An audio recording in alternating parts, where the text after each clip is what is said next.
बामिति स्वाहा।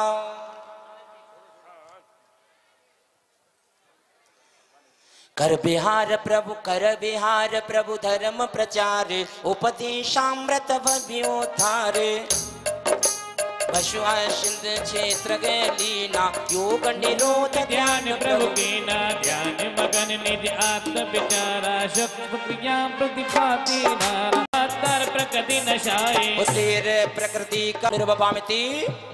चौथवें गुलिस्तान में आदिनाथ पहुंच चुके हैं, जिसके दो समय, प्रथम समय में 72 प्रकृतियों को छह करके और अंतिम समय में 13 प्रकृतियों को छह करके निर्वाण को प्राप्त होंगे। पुष्प ले ले पहले भैया जी, पुष्प लीजिए और प्रतिमा के सामने पुष्प क्षेपण करेंगे और वहां पर भी सौधर्मेंद्र पुष्प लेकर के चले जाएं। उन 3 प्रतिमाओं पर पुष्प क्षेपण करने हैं, 2 पाथर 3 पाथर सौधर्मेंद्र पुष्प लेकर के चले जाएं। मंत्र बोलेंगे तब प्रतिमा पर पुष्प क्षेपण करना है ना। पहुंच गए सौधर्मेंद्र जी, चलेंगे। ओम अश्विन बिंबे निर्वाण कल्याणकम। निकलने लगी रंग भरने लगी, आओ आओ प्रभु जी, सुबह हो गई, सुबह हो गई।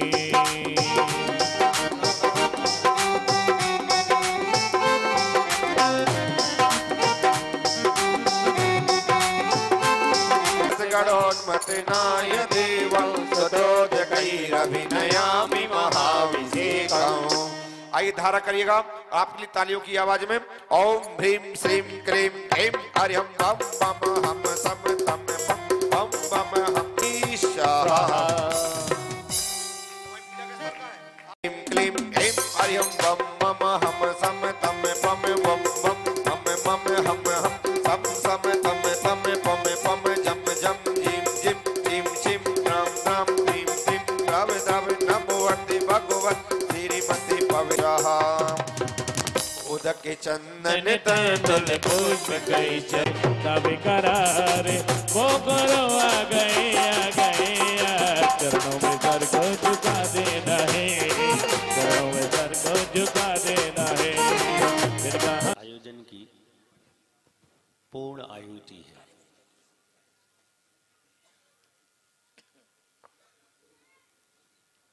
और हम सब जानते हैं किसी भी क्रिया में उसका निचोड़ जो होता है अंतिम क्षणों में होता है, और अंतिम क्षण हमारी बहुत विशुद्धि के होने चाहिए।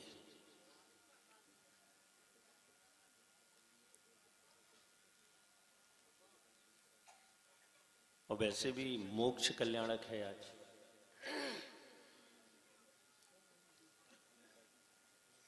भगवान आदिनाथ अवसपनी के तीसरे काल में जो भोग भूमि का समय था, कैलाश पर्वत से मोक्ष गए। अपन बार बार सुनते हैं मोक्ष मोक्ष मोक्ष। है क्या मोक्ष?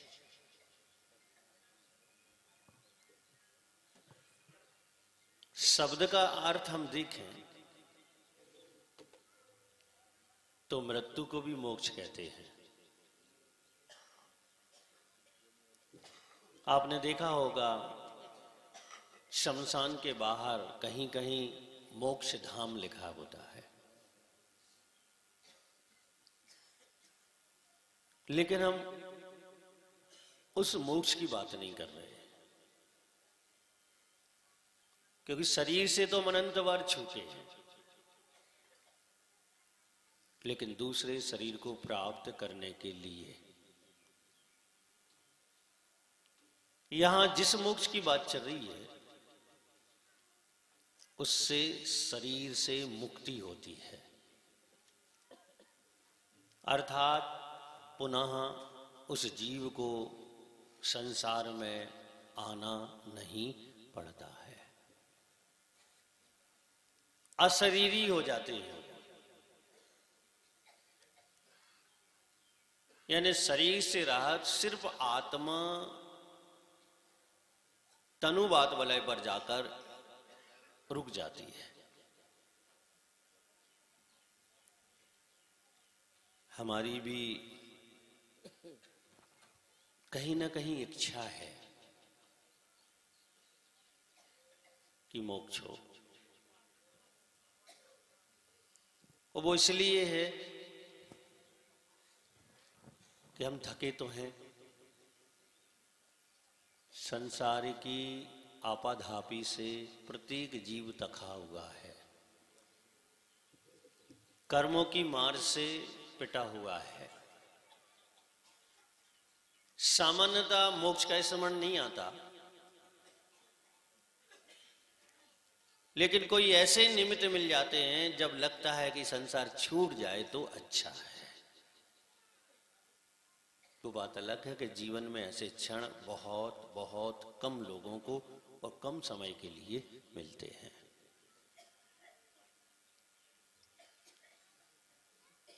जब भगवान आदिनाथ को केवल ज्ञान हुआ तो उन्होंने 4 घातीय कर्मों को नष्ट किया। मोहिनी कर्म को सबसे पहले नष्ट किया, क्योंकि यही अनर्थों की जड़ है। पत्थर से भी राख करा देती है, मिट्टी से भी राख करा देती है, स्वर्ण से भी करा देती है, चांदी से भी करा देती है, और व्यक्ति विशेष से भी करा देती है। और इसका राग जीव के लिए संसार में दुख देने को तैयार करता है। जीव के लिए सबसे पहला पुरुषार्थ इस मोहिनी कर्म को परास्त करने के लिए करना पड़ता है।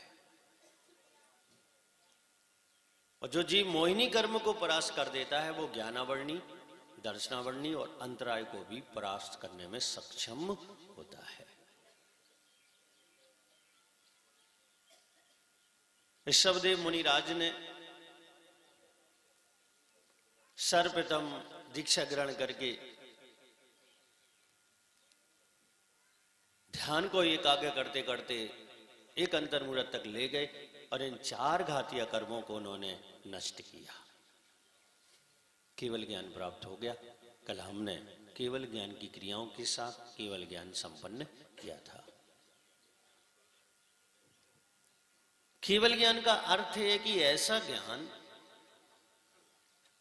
जिसमें संपूर्ण लोक की वस्तुएं प्रत्यक्ष एक साथ एक समय में उनकी अनेक पर्यायें भी दिखाई देती हैं। सामान्य ज्ञान नहीं है, ये बहुत बहुत उच्च श्रेणी का ज्ञान है। पंचम काल में ये ज्ञान नहीं हो सकता, कारण जीवों में इसको प्राप्त करने की समर्थ नहीं है। केवल ज्ञान के बाद शौधर्मिंद की आज्ञा से कुबेर द्वारा समूसरण की रचना की जाती है और उस समूसरण में चतुर्विध रूप भगवान यानी चारों दिशाओं में जिनका मुख रहता है वो विराजमान रहते हैं। हमने कल एक लघु रूप में ये प्रतिक्रिया भी यहां संपन्न की थी। समूसरण का मतलब यह होता है कि समव्यवहार का स्थान, समता पूर्वक जहां पर प्रत्येक जीव रहता है वो स्थान। गाय, शेर, सर्प, नेवला आदि पंचिंदी संगी जीव समूसरण में एक ही स्थान पर उपस्थित रहते हैं। देव, देवियां, मनुष्य, त्रियंच, इस सारे के सारे जिनेंद्र भगवान के उपदेश को, उनके दर्शन को वहां उपस्थित रहते हैं। ये प्रक्रिया आयु पर्यंत चलती है। जब आयु के कुछ दिन बाकी रह जाते हैं, स्वभाव से, अंतरंग प्रयत्न से तीर्थंकर भगवान समूसरण को छोड़ते हैं और योग निरोध करते हैं। अभी तक मन उनका काम नहीं कर रहा था, मन को उन्होंने विराम दे दिया था, मन की प्रतिक्रिया को समाप्त कर दिया था। वचन और काय उनके काम कर रहे थे, यानी 2 योग काम कर रहे थे उनके। अब वह दोनों योगों को भी विराम देते हैं। देवधुनी बंद हो जाती है और विहार भी बंद हो जाता है। एक स्थान पर यानी भगवान आदिनाथ कैलाश पर्वत पर जाकर रुक गए। भव्य आत्माओं, उन्होंने योग निरुद्ध किया, ध्यानारूढ़ हुए। शुक्ल ध्यान पहला और दूसरा उन्हें केवल ज्ञान के पहले ही संपन्न हो चुका था। केवल ज्ञान प्राप्ति के बाद कोई ध्यान केवल ज्ञानी को नहीं होता। योग निरोध करने के बाद अंतिम क्षणों में तीसरा शुक्ल ध्यान उत्पन्न होता है, जो समर्थ पैदा करता है आगे बढ़ने की, और फिर वह 14वें गुण स्थान में प्रवेश करके 4 अघातीय कर्मों को भी नष्ट कर देते हैं। और जैसे ही 4 अघातीय कर्मों को वो नष्ट करते हैं, बस शरीर छूट जाता है, आत्मा सिद्ध लोक में गमन कर जाती है। उसे ही हम क्या कहते हैं? मोक्ष कहते हैं। हमारे लिए वर्तमान में तो दुर्लभ ही नहीं, असंभव भी है। लेकिन आत्मसात करने के लिए हमें तैयार रहना चाहिए। ताकि आगामी काल में उपयुक्त द्रव्य क्षेत्र काल आदि पाकर हम भी इस प्रतिक्रिया को अपनी आत्मा के अंदर संपन्न कर सके। ये मोक्ष प्रत्येक भव्य जीव को हो सकता है, क्योंकि जीव दो प्रकार के हैं, भव्य और अभव्य। अभव्यों को 3 काल में भी मोक्ष नहीं हो सकता। भव्य में भी दूरांदूर भव्य को भी मोक्ष नहीं हो सकता। निकट भव्य ये भी अनंत हैं। मोक्ष चले जाएंगे चले जाएंगे चले जाएंगे, फिर भी अनंत के अनंत संसार में बने रहेंगे। लोग कहते हैं हमारा सब मोक्ष चले जाएंगे तो बचेगा कौन? असंभव है, असंभव है। अनंत का मतलब होता है जिसकी कोई सीमा नहीं होती, और जिसकी कोई सीमा नहीं होती वो कभी समाप्त भी नहीं होता। तो अनंत राशि मोक्ष जा चुकी है, अनंत राशि मोक्ष जाएगी,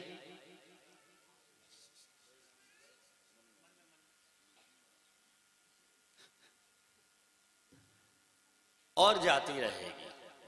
लेकिन संसार में जीव जैसे नजर हमें अभी आ रहे हैं, ऐसे के ऐसे बराबर के बराबर नजर आते रहेंगे। इस चीज की अपन चिंता ना करें, अपन तो अपनी चिंता करें कि हम मोक्ष कैसे चले जाएं। और ये बहुत बड़ा चिंता का विषय है, बहुत बड़ा चिंता का विषय है। सौधर्मिंद, वो सौधर्मिंद जो स्वर्ग में साक्षात बैठा है, उसको पता है कि मैं सौधर्मिंद की आयु पूरी करूंगा, मनुष्य पर्याय को प्राप्त करूंगा, दिगंबर दीक्षा लूंगा और मोक्ष चला जाऊंगा। एक भाव अवतारी है। उसके बाद भी वो चिंता करता है कि मैं कब मोक्ष चला जाऊं। वह उत्सुक है, जिज्ञासा है उसकी। वह एक ही बात से दुखी है कि कब इस आयु से मुक्त हो, यानी स्वर्ग की आयु से वो मुक्त होना चाहता है। क्योंकि देवों को मोक्ष नहीं होता। क्यों नहीं होता? क्योंकि वो संयम धारण नहीं कर सकते। मनुष्य ही संयम धारण कर सकता है, वो सब मनुष्य नहीं कर सकते। 3 वर्ण वाले ब्राह्मण, क्षत्रिय, वैश्य ही कर सकते हैं। इनमें भी सर्वांग सुरक्षित जो है, विकलांग आदि जो हैं, उपांग जिनका भंग है, वो नहीं कर सकते। इनमें भी मिथ्या दृष्टि नहीं कर सकते, सम्यक दृष्टि कर सकते हैं।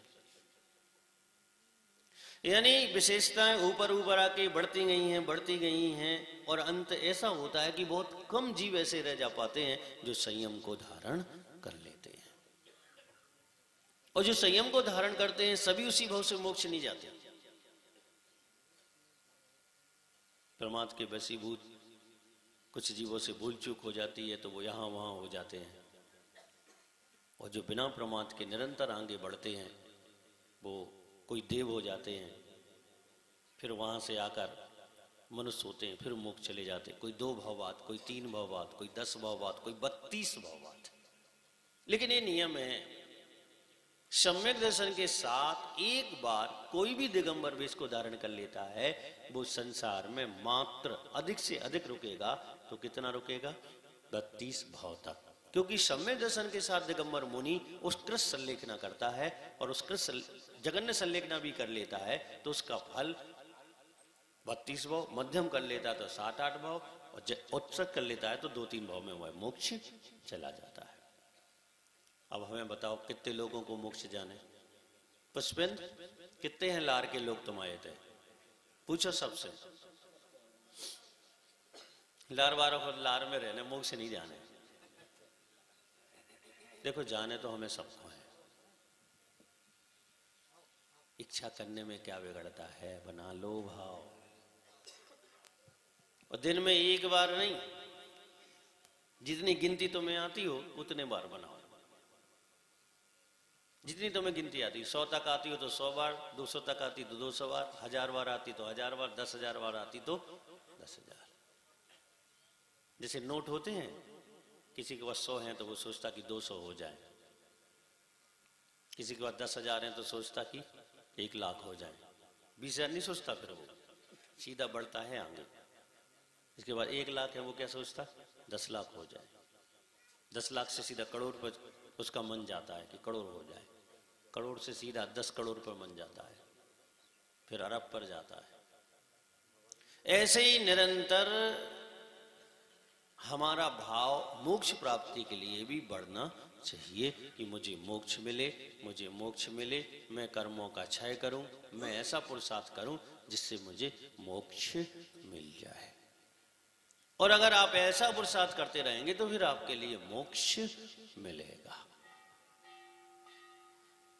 भव्य आत्माओं, हम तो ये चाहते हैं, और हम तो रोज प्रातः, मध्याह्न और संध्या में सामायिक के पहले भावना बातें हैं कि संसार में जितनी भी निकट भव्य आत्मा हैं शीघ्र मोक्ष चली जाएं। उसमें आप भी सम्मिलित हो सकते हो। ये भी भावना बातें जितने भी दूरादूर भव्य हैं वो कम से कम समीचीन मार्ग पर लगे रहें तो दुर्गति से बचे रहें। जो मिथ्या दृष्टि जीव हैं उनके प्रति भी हम भावना बातें हैं कि वो जीव कम से कम बाहर से ही सही जिनेंद्र भगवान के चरणों में समर्पित रहें ताकि दुर्गति से वो बच सकें। और इस संसार में जितनी प्रशस्त भावनाएं आप बनाएंगे दूसरों के प्रति, उतना अच्छा आपका होता हुआ चला जाएगा। अगर आप एक व्यक्ति के प्रति शुभ भावना बना रहे हैं तो करोड़ों व्यक्ति बराबर शुभ भावना लौटकर तुम्हारी आत्मा को प्रभावित करने वाली हैं। ये पक्का मान के चलना, क्योंकि जैन दर्शन ये कहता है कि दूसरों के संबंध में जितने विशुद्ध रहेंगे आप उतने विशुद्ध होते चले जाएंगे। सोना है, अग्नि में जितना ज्यादा तपता है, जितना ज्यादा वो अग्नि को समर्पित हो जाता है, उतना शुद्ध होता चला जाता है। ऐसे ही हम जितना ज्यादा अहिंसा रूप भावना पाएंगे उतने शुद्ध होते चले जाएंगे। ये फल जो मोक्ष है ये अहिंसा का फल है। जितनी ज्यादा जीव अहिंसा का पालन करता है उतना शीघ्र संसार वह छोड़ता है। तो भव्य आत्माओं, कल प्रातः काल ना हम यहां बैठे मिलेंगे आपको और ना हमें, अब हम बैठ जाएं आके लेकिन तुम तो नहीं मिलने वाले, ठीक है ना। इसलिए हमने प्रातः काल की बेला में आपको बता दिया। घर जाकर भूल मत जाना, क्या भावना बनाना कि मुझे भी मोक्ष प्राप्त करना है। एक ही भावना कि मुझे भी मोक्ष प्राप्त करना है। उससे भावना नहीं माना, जितनी शक्ति हो उतना पुरुषार्थ भी प्रारंभ करना। थोड़ी शक्ति है तो थोड़ा, ज्यादा है तो ज्यादा, और ज्यादा है तो और ज्यादा करना। और धीरे धीरे भावों को पार करते हुए कोई ऐसा भाव मिल जाए आपको जिसमें वास्तविकता में आपको भी मोक्ष हो जाए। भव्य आत्माओं, हम जैनी हैं, हमारी संस्कृति सत्यमय है। इस संस्कृति की सारे विश्व में दाद दी जाती है। लोग कहते हैं कि अगर कोई संस्कृति है पूरे विश्व में तो एकमात्र जैन संस्कृति व्यवस्थित है। अगर हम इसे अपने जीवन में उतारते हैं तो मोक्ष तो निश्चित है, कोई छीन नहीं सकता आपका मोक्ष। बस शर्त है कि आप भव्य होना चाहिए, निकट भव्य होना चाहिए, बस शर्त है। इसलिए हम मोक्ष कल्याण के दिन भावना बनाएं, विचार बनाएं कि हमें मोक्ष की प्राप्ति हो। इसके साथ अभी अपन शांति धारा करेंगे। शांति धारा के बाद यहाँ पर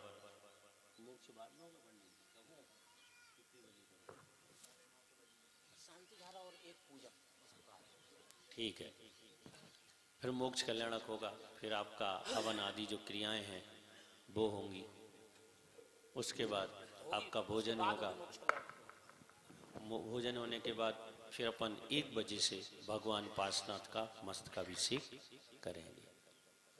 फिर उसके बाद 2 बजे अपन यहाँ आ जाएंगे स्टेज पर, सभा प्रारंभ होगी और सभा के बाद अपन 3 और 3:30 के बीच में रथ यात्रा अर्थात फेरी बोलते हैं आप, वो प्रारंभ करेंगे। 1-1.5 घंटे में वो संपन्न होगी। उसके बाद आप भोजनशाला में और उसके बाद फिर आप अपने बस मैं इतना कहना चाहता हूँ, आप मिले यहाँ, बहुत लोग आपको मिले, पुराने भी नए भी, सबके प्रति सद्भावना प्रेषित करके ही जाना। आपस में सबसे क्षमा याचना कर लेना, गलती नहीं की है फिर भी कर लेना, की है तो भी कर लेना, ताकि सद्भावना लेकर आप लौटे, आपको लगे कि हाँ हम कुछ इस पंच कल्याणक से लेकर आए हैं। इस भावना के साथ अब हम शांति धारा के लिए सिर्फ वो व्यक्ति खड़े हो जाएंगे जिनकी बोली है, और आज किसको सहयोग करना है साथ में शांति धारा में। श्री वीतरागाय नमः। ओम नमो रिता मंगलम सिद्धा मंगलम शाहो मंगलम केवली पणत्तो धम्मो मंगलम।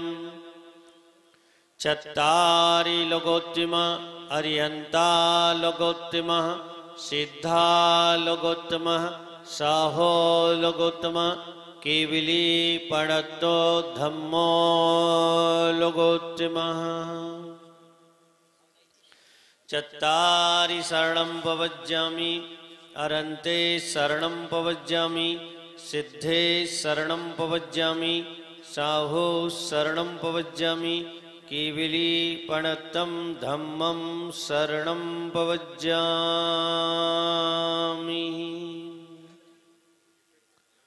ओम ह्रीमरं श्री अनाधिमूलमन्त्रेभ्यो नमः। सर्वशान्तिं तोष्टिं पौष्टिं कुरु कुरु। श्री निर्वाण जी सागर महासाधु विमल प्रभ श्रीधर सुदत्त अमल प्रभ उद्र अंगिर सन्मति सिंधु कुसुमांजलि शिवगण उत्साह ज्ञानेश्वर परमेश्वर विमलेश्वर यशोधर कृष्णमति ज्ञानमति शुद्धमति भद्र अतिकांत्र शांताचेति भूतकाल संबंधी चतुर्विंशति तीर्थंकरभ्यो नमः। सर्वशांतिं तौष्टिं पौष्टिं कुरु कुरु। श्री ऋषभनाथ अजितनाथ संभवनाथ अभिनंदनाथ सुमतिनाथ पद्मप्रभो सुपासनाथ चंद्रप्रभो पुष्पदंत शीतलनाथ श्यान्तनाथ बांसपोज विमलनाथ अनंतनाथ धर्मनाथ शांतिनाथ कुंथुनाथ अरयनाथ मल्लीनाथ मुनीश्वरनाथ नमीनाथ नेमिनाथ पासनाथ श्री वर्धमानश्चेति वर्तमान काल संबंधी चतुर्विंशति तीर्थंकरभ्यो नमः। सर्वशान्तिं तौष्टिं पौष्टिं कुरु कुरु। श्री महापद्म सुदेव सुपार्श संप्रभ सर्वात्मभूत देवपुत्र कुलपुत्र उद्र प्रशिल जय कीर्ति मुनीशोव्रत अर निष्पाप निष्कथाय विपुल निर्मल चित्रगुप्त समाधिगुप्त स्वयंभू अनिवर्तक जय विमल देवपाल अनंत वीरास चेति भविष्य काल संबंधी चतुर्विंशति तीर्थंकरभ्यो नमः। सर्व शांतिं तौष्टिं पौष्टिं कुरु कुरु। श्री सीमंदर युगमंदर बाहु सुबाहु सुजात संप्रभ विश्वानंद अनंतवीर सुप्रभ विशाल कीर्ति वज्रधर चंद्रानंद भद्रबाहु भुजंगम ईश्वर नेमप्रभ वीरसेन महाभद्र दिव्यस अजित वीर्यस चेति विदेच्छेतिस्तिर्विंशति तिंगुभ्यो नमः। सर्व शांतिम तोष्टिम पोष्टिम कुरु कुरु। त्रिन्यून नवकोटि मुनिभ्यो नमः। सर्व शांतिम तोष्टिम पोष्टिम कुरु कुरु। ओम ह्रोम श्रोम फट क्रीटय क्रीटय घातय घातय पर विघ्नय स्फोटय स्फोटय मुद्रान छिन्न छिन्न पर मुद्रान भिन्न भिन्न छाम छा वा वा ह्रोम फट सर्व शांतिम कुरु कुरु। ओम नवोरते भगवते परीक्षा से दोष कल मिसाय दिव्य तेजो मूर्ति नमः। श्री शांतिनाथाय शांति कराय सर्वविघ्न विनाशनाय सर्वरोगा मृत्यु विनाशनाय सर्व पर किच्छुद्र विनाशनाय सर्व क्षाम नवर विनाशनाय। ओम राम ह्रीम रोम ह्रौरा ऐसिया उषा सर्व विश्वजीवस्य सर्व चतुर्विसंगः सर्व मम गुरु संगः सर्व मम संगः। श्री रेफनलाल प्रकाश चंद अरविंद विवेक विकास विशाल निधि पुष्पा रीता विपुल नेहा प्रशांस विशुद्धि जैन सा परिवार से पंडित जी। श्री लाल श्रीमती कमला देवी हीरापुर श्रीमती पूनम देवी मड़ावरा श्रीमती सुधा जैन महेंद्र जैन धर्मेंद्र जैन तोषित जैन श्री संतोष जी अक्षय जी बंडा संजय जैन अक्षत जैन अभि जैन अंशु जैन हटा श्री देवपाल जी अमरौन श्री शेठ सुखानंद जी दरगुआ अभय कुमार जी देवेंद्र कुमार जी श्रीमती मजली समरावाली दरगुआ श्री सवाई सिंह वृद्धिचंद जी दरगुआ श्री हेमंत जैन जयपुर श्री पंडित कमल कुमार जी शास्त्री लाल श्री इंजीनियर अनेकांत पंडित दिनेश दिवाकर पठावाले बड़ागांव श्री नीलू जैन नीलेश जैन लाल श्रीमती राजकुमार जी बक्सवाहा पटवारी रमेश चंद जी दरगुआ बड़ागांव श्री साय सुरेश चंद्र अशोक कुमार जी प्रदीप कुमार जी बड़ागांव श्री सवाई सिंह राजेश जी दरगुआ श्रीमती बेनीबाई जी श्रीमती कस्तूरीबाई जी बल्दोगल श्री ताराचंद त्यागी पंच जैन बड़ागांव भैया अरहम सुबोध जी बड़ा मलहरा श्री रविंद्र जी सुजानपुरा श्री पंडित निर्मल चंद जी अविनीश जी मलगुआ श्रीमती सुनीता जैन हटा श्री मनिंद्र जी श्री रुचि जी नमन जी कटेरा श्री अरविंद जी संध्या जी अमन जैन कटेरा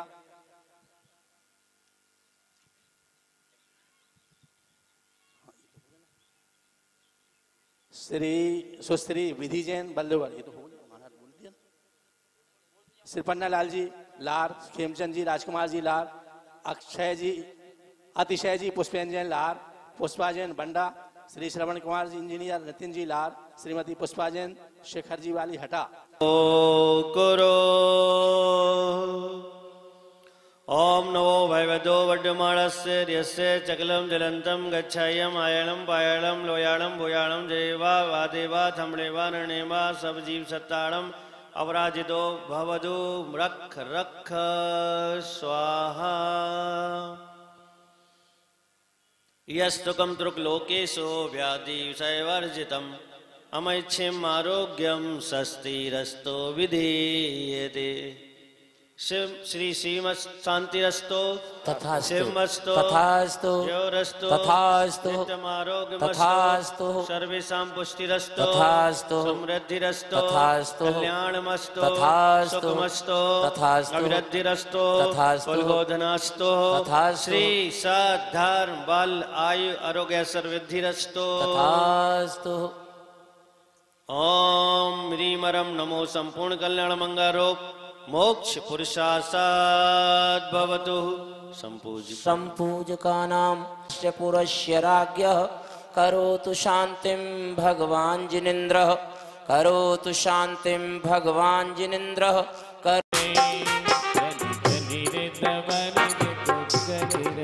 चलिएगा अब अपने अपने स्थान पर बैठ जाएं और हमेशा ध्यान रखना जब भी हम पूजन करें तो सारी व्यवस्थाओं को बनाने के बाद पूजन करें, विनय पाठ बोलें। ऐसा नहीं इधर हम विनय पाठ भी बोलते जाते हैं और सारी व्यवस्थाएं भी करते जाते हैं, विनय पाठ को व्यवस्था पाठ बना देते हैं। चले सभी बैठ जाएं, बिल्कुल तुरंत बैठिए, बैठ जाओ सभी लोग। चलो प्रारंभ करें विनय।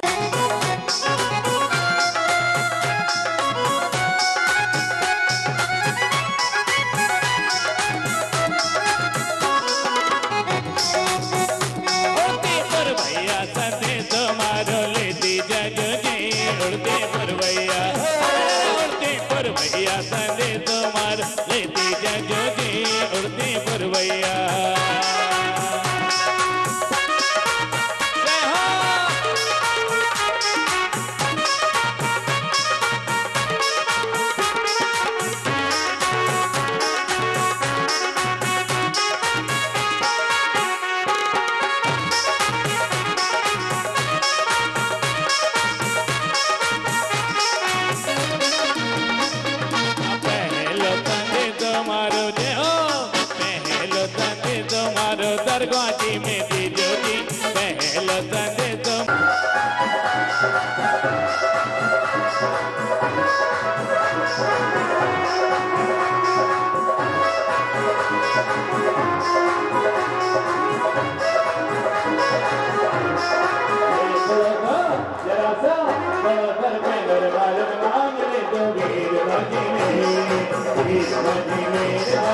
वीर